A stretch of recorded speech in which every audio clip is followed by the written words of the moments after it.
प्रश्न 41।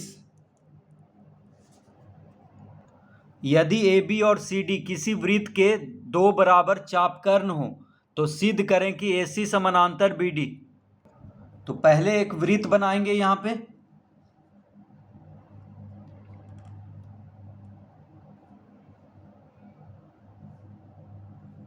इस तरह से।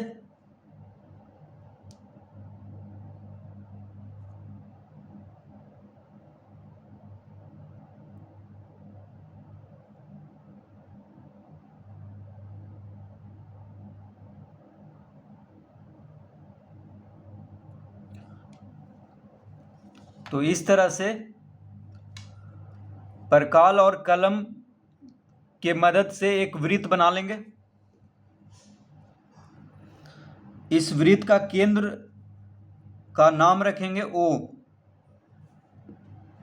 अब कह रहा है कि ए बी और सी डी दो बराबर चापकर्ण हैं, तो ए बी और सी डी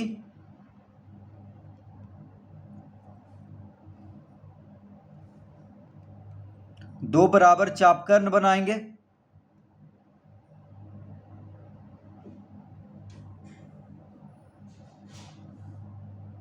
ये हो गया ए बी। यहां पे लिखेंगे ए और यहां पे लिखेंगे बी। तो ए बी और सी डी चापकर्ण मतलब क्या होता है? जीवा। तो चापकर्ण कहें या जीवा कहें, एक ही बात है।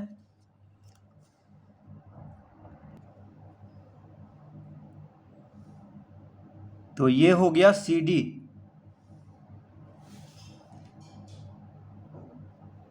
यहां पे लिखेंगे सी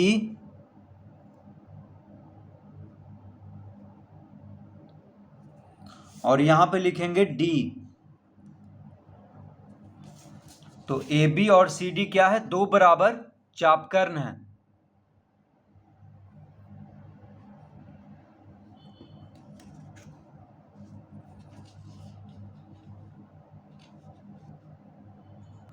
तो दोनों चापकर्ण को यानी दोनों जीवा को हम देखिए 6-6 सेंटीमीटर लिए हैं, ठीक है।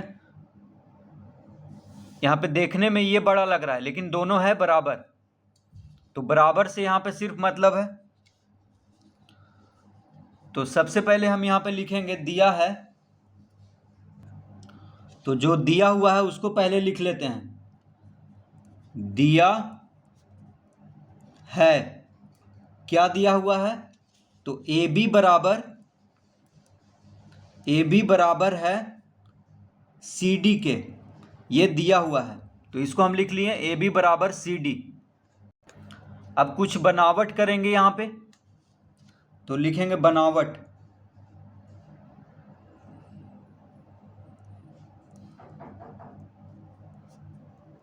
बनावट में क्या करेंगे? तो ए सी कॉमा बी डी तथा ए सी कॉमा बी डी तथा ओ ए कॉमा ओ सी, ओ ए कॉमा ओ सी को ए सी बी डी तथा ओ ए ओ सी को मिलाया।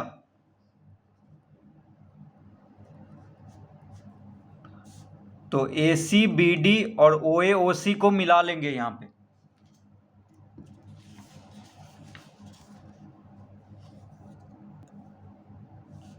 तो सबसे पहले ए सी को मिला लेते हैं।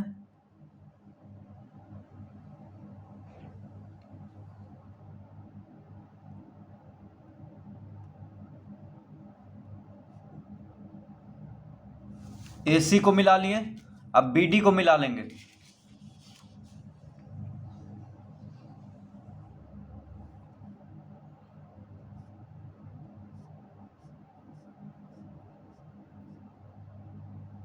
इस तरह से तो ए सी और बी डी को मिला लिए हैं। अब ओ ए और ओ सी को मिलाएंगे।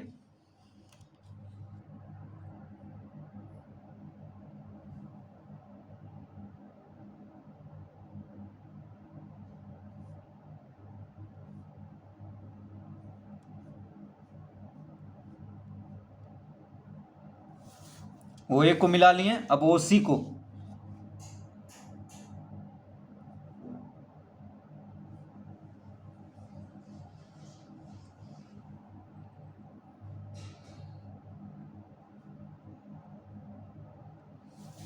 इस तरह से मिला लेंगे। तो ए सी बी डी और ओ ए ओ सी को मिला लेंगे यहाँ पे।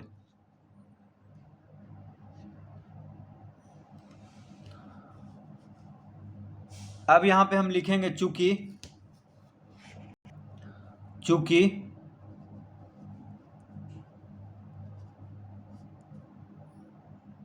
वृत्त की समान जीवाएं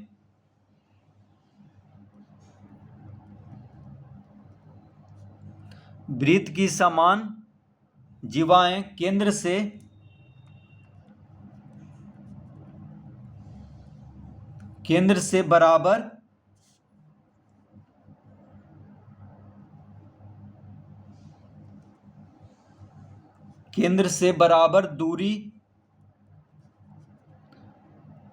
पर होती है। तो वृत्त की समान जीवाएं केंद्र से बराबर दूरी पर होती है। तो देखिए, वृत्त का जो समान जीवा यानी जो जीवा बराबर है, समान मतलब हुआ बराबर, तो ए बी और सी डी क्या है, बराबर है। तो वृत्त का जो बराबर जीवाएं होती हैं यानी समान जीवाएं होती हैं, वो केंद्र से बराबर दूरी पर होता है। ठीक है, केंद्र से बराबर दूरी पर होता है।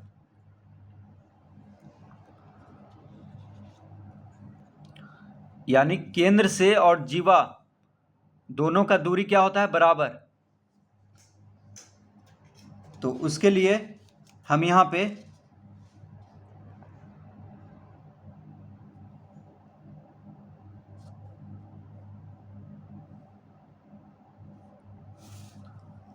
इस तरह से मिला लेंगे।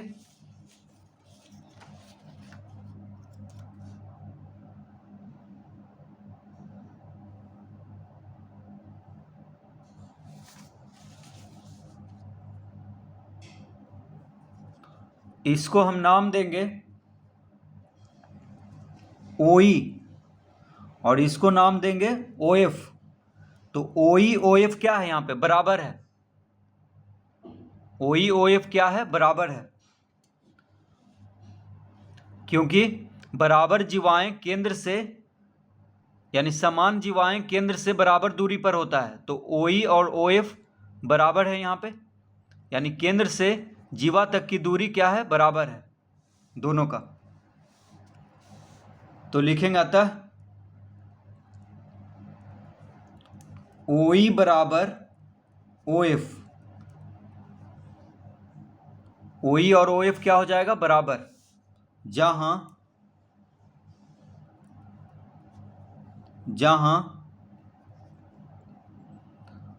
OE लंब होगा AB पर,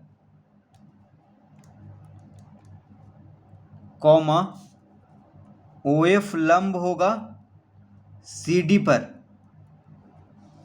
तो जब केंद्र से बराबर दूरी पर है दोनों जीवा, तो OE क्या हो जाएगा, लंब होगा, यानी यहां पे 90 डिग्री का कोण बनेगा।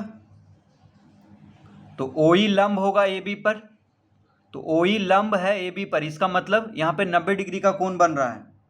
उसी तरह OF लंब है CD पर, इसका मतलब यहां पे भी 90 डिग्री का कोण बन रहा है।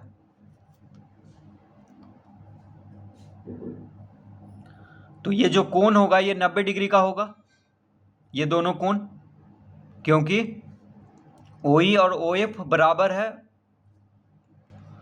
क्योंकि जीवा क्या है, बराबर है। तो समान जीवाएं केंद्र से बराबर दूरी पर होती है। तो बराबर जब दूरी है तो यहां पे क्या बनेगा, 90 डिग्री का कोण, यानी OE लंब होगा AB पर और OF लंब होगा CD पर।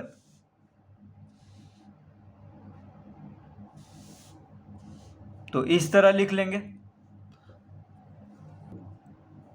अब त्रिभुज ओ ई ए और त्रिभुज ओ एफ सी। तो अब त्रिभुज ओ ई ए और त्रिभुज ओ एफ सी में देखिए, त्रिभुज ओ ई ए इस त्रिभुज को लेंगे और ओ एफ सी इस त्रिभुज को लेंगे। तो इन दोनों त्रिभुज को सर्वसम यहाँ पे सिद्ध करेंगे। तो त्रिभुज ओ ई ए, देखिए ओ ई ए इस त्रिभुज का नाम है ओ ई ए और इस त्रिभुज का नाम है ओ एफ सी। तो इन दोनों त्रिभुज में क्या क्या बराबर है उसको लिखेंगे। तो कोण ए ई ओ बराबर कोण सी एफ ओ बराबर 90 डिग्री। तो ये कैसे हुआ?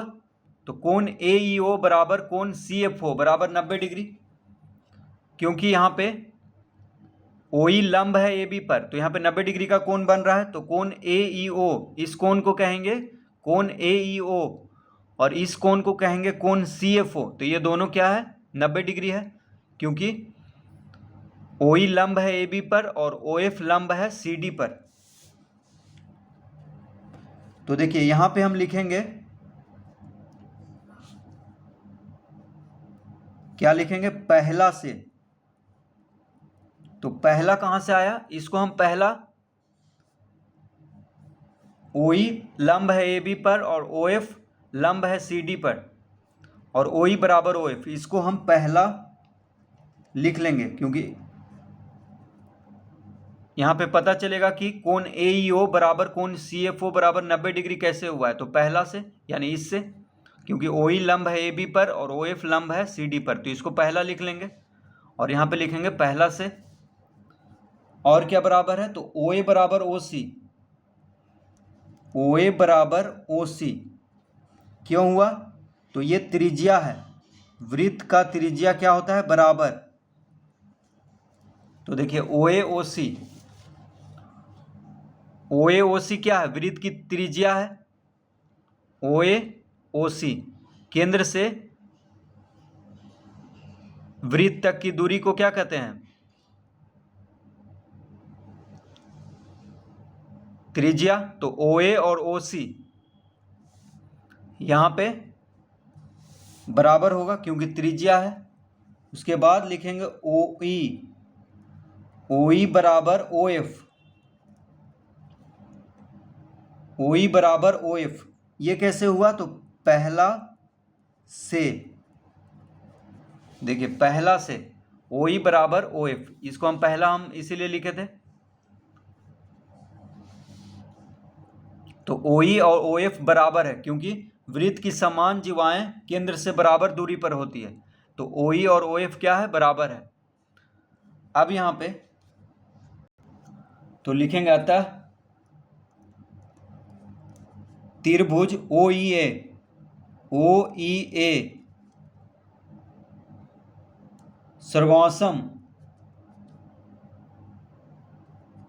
त्रिभुज ओ ई ए सर्वासम त्रिभुज ओ एफ सी। तो त्रिभुज ओ ई ए और त्रिभुज ओ एफ सी सर्वासम हो जाएगा। कैसे होगा? तो लिखेंगे आर एच एस नियम से। तो आर एच एस नियम से, आर एच एस क्या होता है? तो देखिए त्रिभुज ओ ई ए और ओ एफ सी ये दोनों क्या है? सर्वासम है। तो ये दोनों त्रिभुज सर्वासम हो गया। तो आर एच एस मतलब हो गया राइट एंगल, राइट एंगल मतलब जो एक कोण 90 डिग्री है यहाँ पे इस दोनों त्रिभुज में, एक एक कोण क्या है? 90 डिग्री है, तो इसी को राइट एंगल कहेंगे।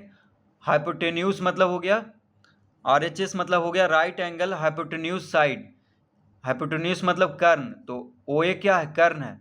तो सब 90 डिग्री के सामने वाला जो भुजा होता है वो कर्ण होता है। तो ओ ए कर्ण हो गया इस त्रिभुज का और ओ सी भी कर्ण हो गया त्रिभुज ओ एफ सी का, क्योंकि 90 डिग्री के सामने वाला भुजा है ओ सी, तो ये कर्ण हो गया।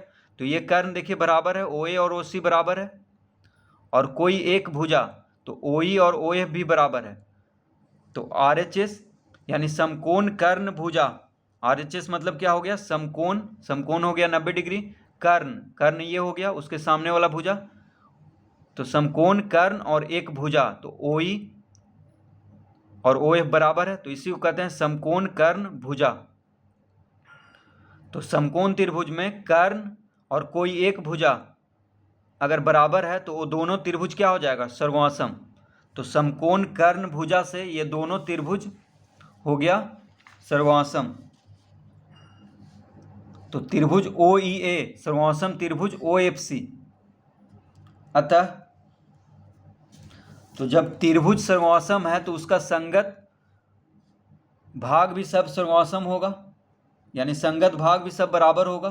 तो लिखेंगे अतः कोण ओ ए ई बराबर हो जाएगा कोण ओ सी एफ। तो कोण ओ ए ई बराबर कोण ओ सी एफ हो जाएगा, क्यों, तो सी पी सी टी से।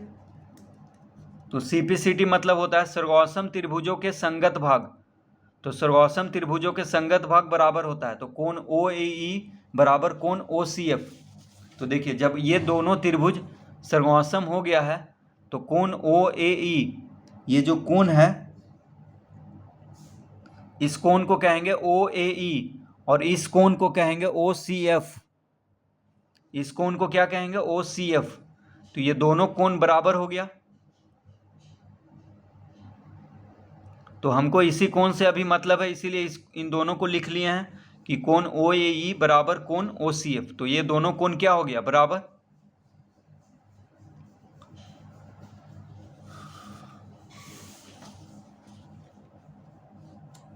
तो कोण ओ ए ई बराबर कोण ओ सी एफ, इसको हम दूसरा लिख लेंगे क्योंकि आगे काम देगा ये। अब लिखेंगे पुनः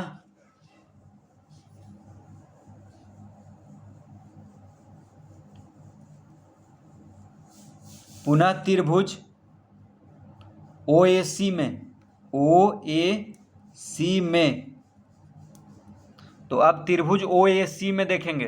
तो देखिए त्रिभुज ओ ए सी, इस बीच वाला त्रिभुज को कहेंगे ओ ए सी, ठीक है, ओ ए सी। तो इस त्रिभुज में ओ ए और ओ सी बराबर है, देखिए ओ ए और ओ सी क्या है, बराबर है। तो त्रिभुज ओ ए सी में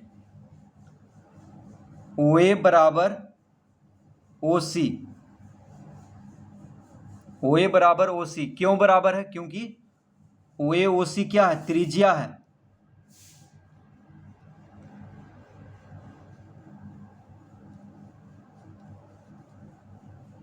तो ओ ए और ओ सी क्यों बराबर है, क्योंकि ओ ए और ओ सी वृत्त की त्रिज्या है। तो देखिए त्रिभुज ओ ए सी में ओ ए और ओ सी बराबर है, तो त्रिभुज ओ ए सी क्या हुआ, समद्विबाहु त्रिभुज हुआ, क्योंकि त्रिभुज ओ ए सी का दो भुजा बराबर हो गया है यहाँ पे, क्योंकि ओ ए और ओ सी त्रिज्या है वृत्त का। तो जब भुजा बराबर है त्रिभुज में तो उसके सम्मुख कोण भी बराबर हो जाएगा। तो लिखेंगे अतः कोण ओ ए सी बराबर कोण ओ सी ए। इसको हम तीसरा लिख लेंगे। तो क्यों हुआ ऐसा, तो देखिए कोण ओ ए सी, तो जब ये त्रिभुज ओ ए सी में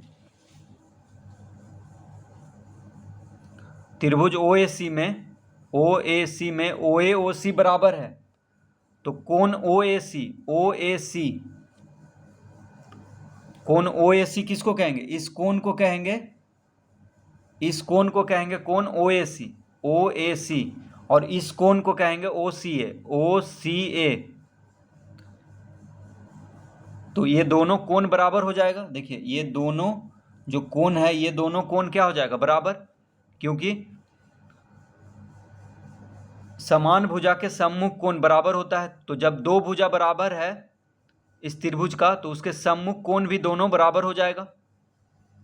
तो कोण OAC और कोण OCA ये दोनों बराबर हो गया। तो कोण OAC बराबर कोण OCA। तो यहां पे लिखेंगे समान भुजा के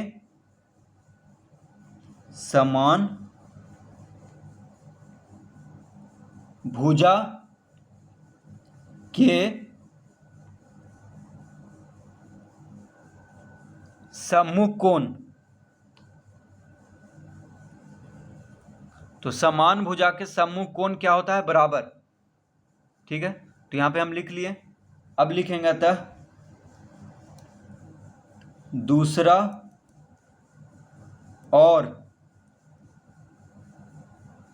तीसरा को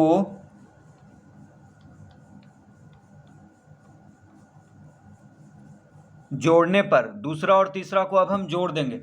तो दूसरा में क्या है, कोण OAE बराबर कोण OCF, और तीसरा में है कोण OAC बराबर कोण OCA। तो दूसरा में जो बराबर के बायां तरफ है और तीसरा में जो बराबर के बायां तरफ है उन दोनों को पहले जोड़ेंगे, फिर बराबर करके जो दायां तरफ है उसको जोड़ेंगे। तो कोण OAE जोड़ कोण OAC। तो यहां पे लिखेंगे कोण OAE जोड़ कोण OAC बराबर कोण OCF जोड़ कोण OCA। तो इस तरह जोड़ दिए हैं। बराबर के जो बायां तरफ है उसको बायां तरफ जोड़ देंगे और बराबर के जो दायां तरफ है दोनों, उन दोनों को जोड़ देंगे इस तरह से। तो कोण OAE जोड़ कोण OAC बराबर कोण OCF जोड़ कोण OCA। तो दूसरा और तीसरा को इस तरह हम जोड़ दिए हैं। अब OAE और OAC दोनों को जोड़ेंगे तो कौन सा कोण आएगा उसको देख लेते हैं यहाँ पे। तो देखिए OAE ये वाला कोण हुआ OAE, और OAC ये कोण हुआ। तो ये दोनों कोण को जब जोड़ देंगे, ठीक है, ये दोनों कोण को जब जोड़ देंगे तो कौन सा कोण बन जाएगा, तो बन जाएगा CAB। देखिए CAB ये कोण बन जाएगा ये पूरा, तो इसको बोलेंगे CAB। ठीक है, CAE कहें चाहे CAB कहें एक ही बात है। इस कोण को हम CAE कहें चाहे CAB कहें एक ही बात है। ठीक है, तो ये दोनों कोण को जोड़ देंगे तो बन जाएगा कोण CAB। तो यहां पे लिखेंगे कोण CAB बराबर कोण, अब OCF और OCA को जोड़ेंगे तो OCF इसको कहेंगे और OCA इसको कहेंगे। तो इन दोनों को जब जोड़ देंगे तो ये पूरा कोण बन जाएगा यहाँ से यहाँ तक। तो ये पूरा कोण को हम कहेंगे, या तो हम इस कोण को कह सकते हैं कोण ACF। ठीक है, ACF कहें चाहे कोण ACD कहें एक ही बात है। तो इस कोण का नाम लिखेंगे कोण ACD।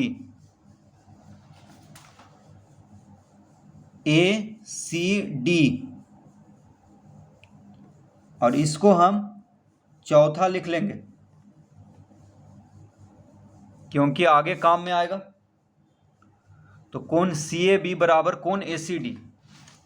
तो कोण CAB, देखिए कोण CAB, तो CAB कौन है, CAB इस कोण को कहेंगे कोण CAB और इस कोण को कहेंगे कोण ACD। तो ये दोनों कोण क्या हो गया, बराबर।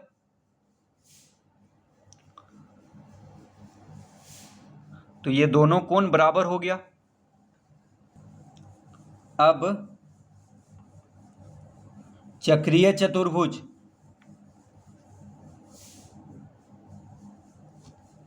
चक्रीय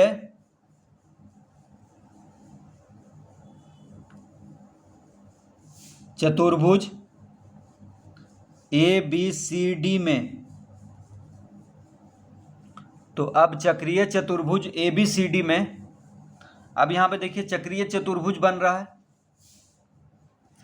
इस चित्र को अगर हम ध्यान से देखें तो यहाँ पे चक्रीय चतुर्भुज बन रहा है। तो चक्रीय चतुर्भुज का चारों शीर्ष वृत्त पर होता है। तो देखिए वृत्त पर है A B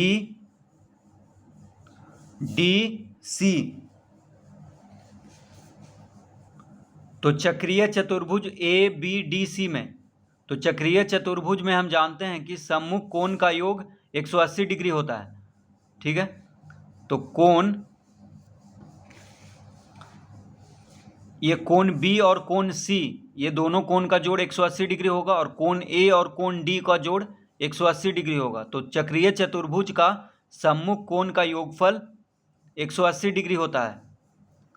ठीक है, चक्रीय चतुर्भुज मतलब ऐसा चतुर्भुज जिसका चारों शीर्ष वृत्त पर हो। तो यहाँ पे देखिए चारों शीर्ष वृत्त पर है, ABDC कहाँ है, वृत्त पर है। तो चक्रीय चतुर्भुज में सम्मुख कोण का योगफल 180 डिग्री होता है। तो सम्मुख कोण मतलब सामने वाला कोण, तो कोण, ये कोण और ये कोण का 180 डिग्री होगा, ये कोण और ये कोण का जोड़ 180 डिग्री होगा। तो लिखेंगे आप चक्रीय चतुर्भुज ABDC में कोण ABD, कोण ABD जोड़ कोण ACD बराबर 180 डिग्री, क्योंकि यह सम्मुख कोण है।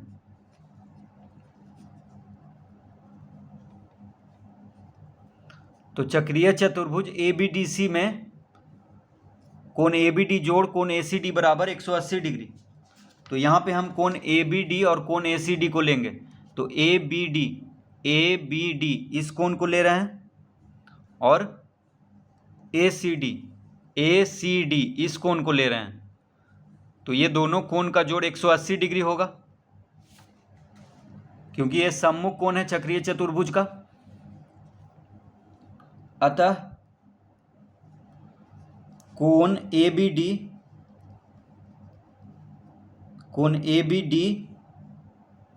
जोड़, अब देखिए चौथा में हम क्या लाए हैं, कोण ACD किसके बराबर है, कोण CAB के बराबर है। ठीक है, ये चौथा में हम लाए हैं।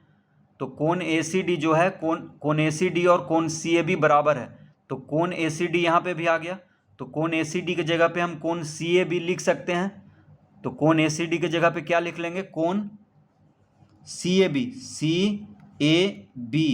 बराबर 180 डिग्री, ऐसे हम लिख सकते हैं। क्यों हुआ ऐसा, तो लिखेंगे चौथा से, चौथा है ये, तो इससे यानी कोण ACD की जगह पे कोण CAB हम लिख दिए हैं, क्योंकि ये दोनों कोण बराबर है। तो कोण ABD जोड़ कोण CAB बराबर 180 डिग्री, इस तरह लिख लिए। अब चित्र में देखेंगे कि कोण ABD और कोण CAB कहाँ पे है। तो कोण ABD तो ये हो गया ABD, इस कोण को कहेंगे। और कोण CAB इस कोण को कहेंगे CAB। तो ये दोनों कोण का जोड़ 180 डिग्री हो गया। तो ये दोनों कोण कहाँ बन रहा है, तो AC और BD को जब एक रेखा काट रहा है, देखिए AC और BD को जब एक रेखा काट रहा है, तो AC एक रेखा है और BD एक रेखा है, और AB क्या कर रहा है, इन दोनों को प्रतिच्छेद कर रहा है, यानी दोनों को काट रहा है। वहाँ पे जाके ये कोण बन रहा है, इसका मतलब ये सह अंतः कोण है। ठीक है, क्योंकि AC और BD को AB रेखा दोनों में देखिए मिल रहा है, दोनों AC और BD के साथ AB है, और वहीं पे ये कोण बन रहा है। तो इसको क्या कहेंगे, सह अंतः कोण। ठीक है, सह अंतः कोण।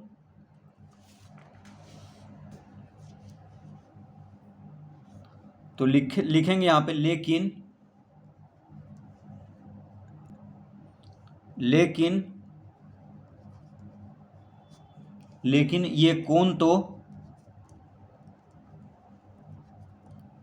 ये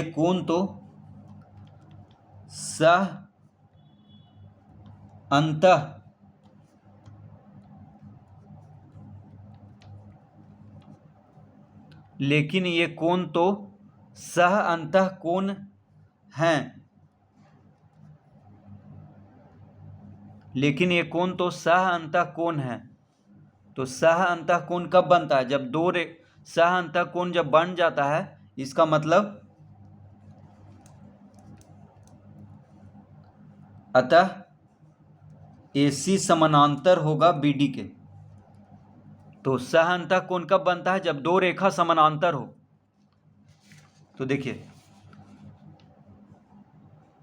तो AC समानांतर हो जाएगा BD के, क्योंकि यहाँ पे ये दोनों कोण का जोड़ 180 डिग्री आ गया है, यानी ये सह अंतः कोण है। तो सह अंतः कोण